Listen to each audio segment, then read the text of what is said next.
अस्सलामुअलैकुम व्यूअर्स। पिछली वीडियो में हमने प्रेजेंट परफेक्ट कंटिन्यूअस टेंस पढ़ा था। इस वीडियो में हम पास्ट परफेक्ट कंटिन्यूअस टेंस पढ़ेंगे। This tense is used to describe an ongoing action that started in past and continued for some time in the past. The specific words since and for are used in a sentence to show the time of action.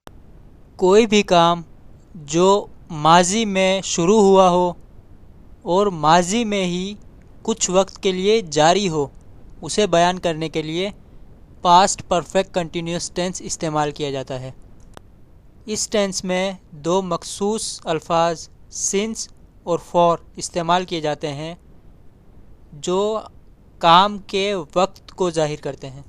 Since एक मखसूस वक्त के लिए इस्तेमाल किया जाता है और फॉर वक्त की मुद्दत के लिए।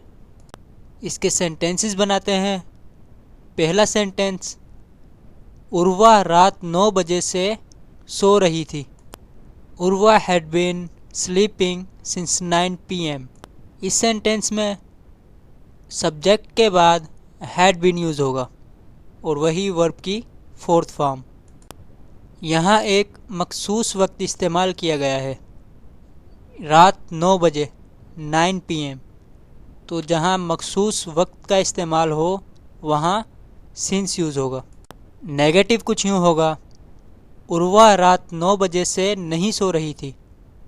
Urwa had not been sleeping since 9 PM। Interrogative, क्या उर्वा रात 9 बजे से सो रही थी?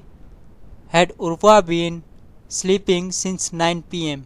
नेगेटिव इंटेरोगेटिव, क्या उर्वा रात 9 बजे से नहीं सो रही थी? Had Urva not been sleeping since 9 PM। अगला सेंटेंस, हम वहाँ 7 हफ्तों से रह रहे थे।